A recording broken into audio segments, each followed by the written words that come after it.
Derivatives के बारे में. So instantaneous speed is given as ds by dt.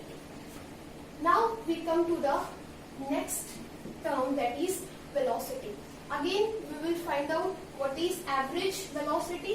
So average velocity we will denote by VAVG, V average, and this is equal to the total displacement over total time. Total, यहाँ पे हम velocity की बात कर रहे हैं, so total distance नहीं, total displacement over total time. This is average velocity. Total distance over displacement over total time. In the same way, instantaneous velocity is again ds by dt. यहाँ पे जो s होगा, that stands for displacement. That means small displacement in small interval of time, and that interval of time is almost approaching to zero. Now we come to the acceleration. Acceleration, average acceleration and instantaneous acceleration.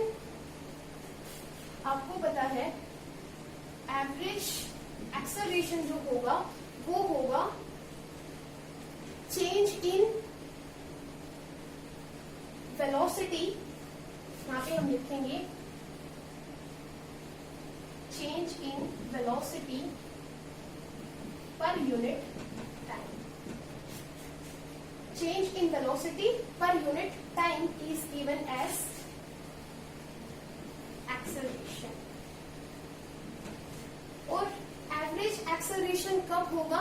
जब हर बार, या हम ये कह सकते हैं कि simply जो velocity के अंदर जो change होगा वो अपॉन में टाइम, जो हम acceleration के लिए जो फॉर्मूला लिखते हैं वही होगा हमारा. तो यहाँ पे चेंज इन वेलोसिटी को हम लिख सकते हैं a is equal to b minus u over t. अब यहाँ पे जो इंस्टेंटेनियस हमारी एक्सेलरेशन होगी, इंस्टेंटेनियस एक्सेलरेशन आपको पता है, इस change in acceleration change in velocity को I can write dv, change in velocity, that means small velocity, very small velocity, या फिर we can say small velocity in small unit of time, so it would become small dv by dt. So this is instantaneous acceleration, this is instantaneous velocity, and this is instantaneous speed. I have not talked about uniform speed, uniform velocity and uniform acceleration. That you have covered in your 9th class. Uniform speed, that means total distance over total time. That means speed जो होता है वो होता है आपका distance over time. तो जब हम uniform speed की बात करेंगे, that means equal distance traveled in equal interval of time. That means first 5 minutes में you have covered 2 kilometers of distance. Again 5 minutes के अंदर you have covered 4 kilometers of distance. That means in every 5 minutes you are traveling 5 kilometers of distance. That is known as equal distance traveled in equal interval of time. In the same way, uniform velocity, equal displacement traveled in equal interval of time. Uniform acceleration, equal change in velocity per unit time. That is about the uniform speed, uniform velocity and uniform acceleration.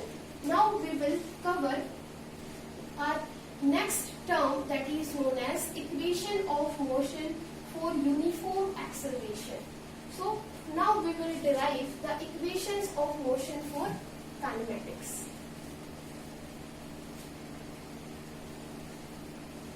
And you know, the three famous equations are V is equal to U plus AT.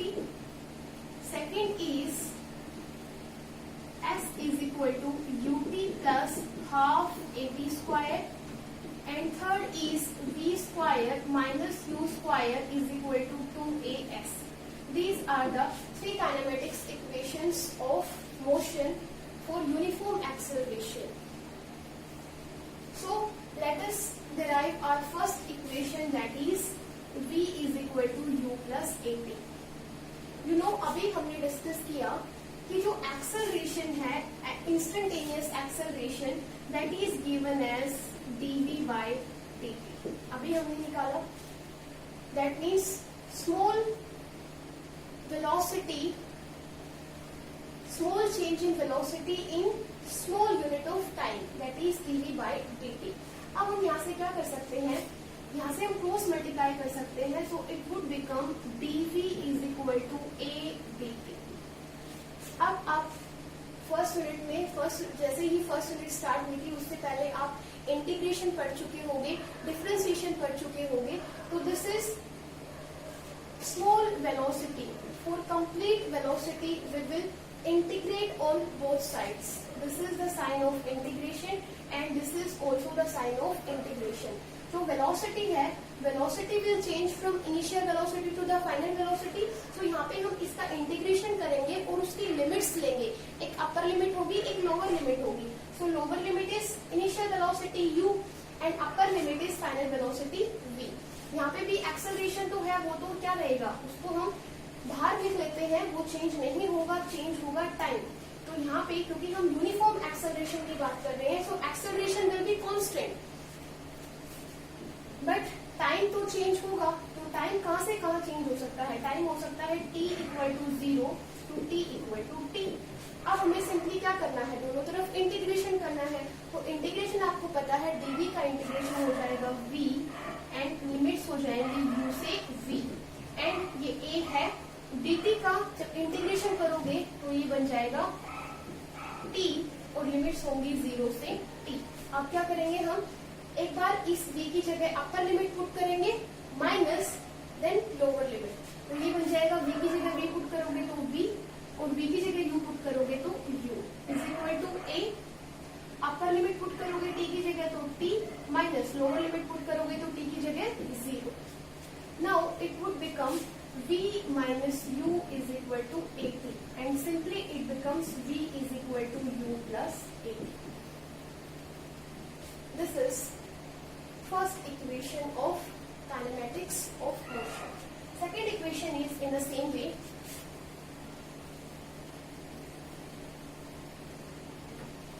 अभी हमने derive किया v is equal to u plus at.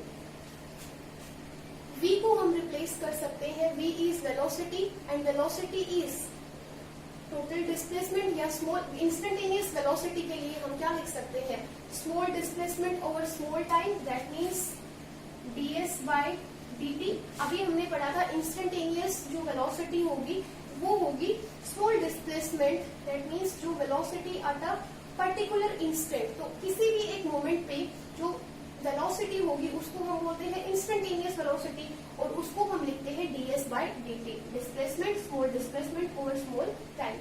तो v को हमने replace कर दिया and this is equal to u plus at.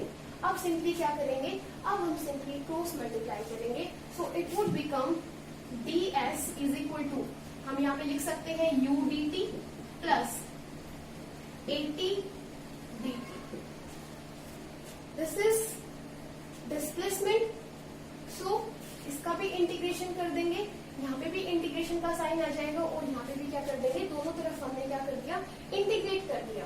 तो small displacement से तो क्या बन जाएगा, जब इंटीग्रेशन हम करेंगे तो यहाँ पे हम क्या लिख सकते हैं, ds का इंटीग्रेशन कर दिया. यहाँ पे जो क्योंकि हम यूनिफॉर्म एक्सेलरेशन की बात कर रहे हैं, u को बाहर लिख लेते हैं. इंटीग्रेशन जो करेंगे वो हम टाइम का करेंगे. सो dt लिमिट्स होंगी t equal to 0 to t equal to t plus a integration करेंगे t dt का, t is equal to 0 to t equal to t. ये हो गई लिमिट्स. अगेन हमें क्या करना है, इंटीग्रेशन करना है. स्मॉल डिस्प्लेसमेंट से जब भी हम इंटीग्रेशन करते हैं तो this is known as small displacement. Integration जब भी करते हैं तो उस इंटीग्रेशन का मतलब होता है चीजों को इंटीग्रेट करना, जोड़ना. तो ऐसे अगर स्मॉल स्मॉल डिस्प्लेसमेंट हम जोड़ दें तो क्या बन जाएगी, complete displacement. So it would become s and this is equal to u. dt का भी बताया था, dt सारे dt को जोड़ दे तो क्या बन जाएगा, कैपिटल T. तो ये हो जाएगा t और यहाँ पे लिमिट होगी t और 0 प्लस a. अब यहाँ पे t है. अब आपको पता है, इंटीग्रेशन बता देती हूँ मैं. सपोज आपके पास x है और इसको आपको क्या करना है, इंटीग्रेट करना है. अभी लिमिट्स भूल जाइए। अभी आपको पता है x की पावर 1 है, ठीक है, ये साथ में dx है। अब x की पावर 1 है तो हम यहाँ पे पावर है t की पावर 1 है, तो इसका इंटीग्रेशन कैसे करेंगे? सिंपली dt होता तो हम t लिख देते। अब यहाँ पे x की पावर 1 है तो इसका इंटीग्रेशन जब भी हम करते हैं तो पावर में x की पावर 1 है, इसमें 1 क्या हो जाता है? ऐड हो जाता है, और जो भी पावर आती है उससे हम क्या कर देते हैं? डिवाइड कर देते हैं, और dx से इंटीग्रेशन कैंसिल हो जाता है and it would become x2/2। In the same way अगर यहाँ पे x स्क्वायर होता, उसका हमें इंटीग्रेशन करना होता तो हम कैसे करते? x की पावर 2 है, उसमें अगेन 1 क्या करेंगे? ऐड करेंगे, और जो भी पावर होगी उसी से क्या कर देंगे? डिवाइड, और अगेन dx से इंटीग्रेशन कैंसिल। तो ये हो गया x की पावर 3/3। तो ऐसे ही इंटीग्रेशन का मतलब होता है चीजों को जोड़ना। एक और सिमिलर क्वांटिटी है डिफरेंशिएशन, कभी आएगा तो बताऊंगी। डिफरेंशिएशन का मतलब होता है तोड़ना। तो जैसे dx है, dt हो गया, ds हो गया, तो इनका अगर सिंपली इंटीग्रेशन कराया जाए तो ds से क्या बन जाएगा? s, dt से क्या बन जाएगा? t, dv से क्या बन जाएगा? v। तो ये हो गया। dx से क्या बन जाएगा? x, और पावर अगर हो तो उसको इस तरीके से सोल्व करेंगे। अब देखो यहाँ पे t की पावर 1 है, तो अभी मैंने बताया कि कैसे करोगे इंटीग्रेशन? t की पावर 1 + 1 और उसको 2 से डिवाइड कर दोगे, dt से कैंसिल हो जाएगा, dt से इंटीग्रेशन कैंसिल, और अगेन लिमिट्स कहां से कहां लोगे? t = 0 to t = t। अब ये क्या हो जाएगा? s = u, सीधा ही लिख देती हूँ, t और -0 करोगे तो ut प्लस ये क्या हो गया? हाफ को बाहर ले लेती हूँ a, और ये भी बन जाएगा t²। तो ये बन गया s = ut plus half at²। This is our second equation. Now we will do our third equation, and third equation we will cover in the next video because video is getting so longer. So the third equation that we will derive in our next lecture. Thank you.